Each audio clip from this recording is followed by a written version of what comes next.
Hello, my name is Danny Nowlan and I'm the Director of ChassisSim Technologies. In this ChassisSim tutorial today, what I'd like to talk to you about is the new features in ChassisSim version 3.29. Now, ChassisSim version 3.29 is, again, an evolutionary step over ChassisSim version 3.28. However, we've made some really good adjustments in ChassisSim version 3.29 that if you're an existing ChassisSim user, you're going to make quite a bit of use from. But if you're also new to ChassisSim, there's also a lot for you to benefit from as well. So let's get started. First things first. The first thing in ChassisSim version 3.29 is you can now solve for the cornering algorithm will now solve for post-stalled conditions. So what that means in plain English is that ChassisSim can now deal with rallying. So WRX. So if you're looking at WRC, Global Rallycross, this now falls into the sort of stuff that ChassisSim is now capable of. Also, as a side benefit of that, ChassisSim is now capable of doing 30-minute simulations. So if you need to simulate very, very long circuits, such as, say, the Nürburgring, the full Nürburgring, you can now do that with ChassisSim version 3.29. Other changes in ChassisSim version 3.29 is that you'll see here that we've included a functionality called max brake pressure. What that means in plain English is that ChassisSim will now return simulated brake pressures. Now, those simulated brake pressures aren't going to be perfect. However, if you do have brake pressures in your data logging, it's actually a really, really useful tool to be able to use that to overlay simulated brake pressures as opposed to actual brake pressures.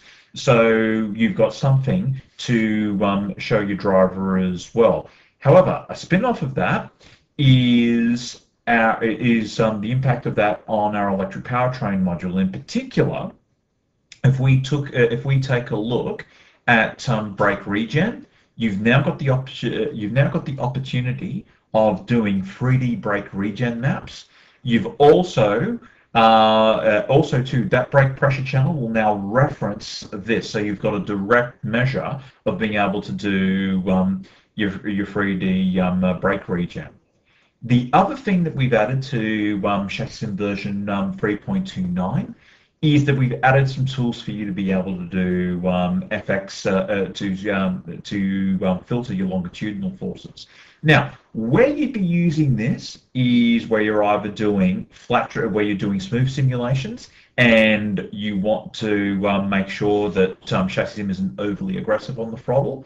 So I've given you two options here. You can either do enable FX filtering for time or FX ramp limits. I've sort of gone, in terms of the initial testing that we have done, we've found that the FX ramp limits actually work really, really nicely.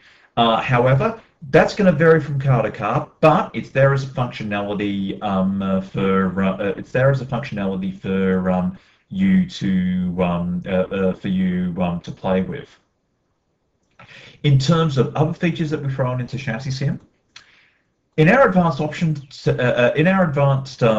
tab, you'll see that what we've got here is you've got a little tab here called, in addition to allow apex speed by corner length, you've got allow force factor filtering at the apex. Now what that does is, let's just say that you've got a very, very long high-speed corner and you're just finding that particularly under a bump simulation, that ChassisSim is just gets to a point where ChassisSim is just tripping over it. That's a further refinement you can add to help get you over the hump with those really long high-speed corners. Look, with something like that, I would probably suggest you start off from the factory defaults. However, it's there as a really, really useful tool for you to get your head around. So that's also another really useful thing that we've just added to the mix. The other thing that we've added to the mix with ChassisSim version 3.29 is under springs. You'll now see that we've got a hysteresis front third spring and a hysteresis third spring at the rear. This effectively replaces the bump rubber. So if you've got a third spring application that does have a hysteresis type spring, you've actually now can play with that. The way you would set that up is that you would go through on your bump rubber, set up what your packet gap is, and indicate whether this is a ground gap, and then you would go into this spring, enable the hysteresis third spring, and then tune that to suit. Now, obviously the big change with ChassisSim version 3.29 has been the addition of ChassisSim being able to simulate rally stages on dirt and ice, and its appropriate equivalence in global rallycross. Now, that justifies its own tutorial, and I will be giving you guys a more detailed tutorial about what's involved in setting up ChassisSim to be able to do post-stall maneuvering, so you can simulate your race cars if you need to run it on dirt and ice, and obviously the applications for that is rallying, global rallycross, and also to any dirt late model oval running that you've got to be doing as well.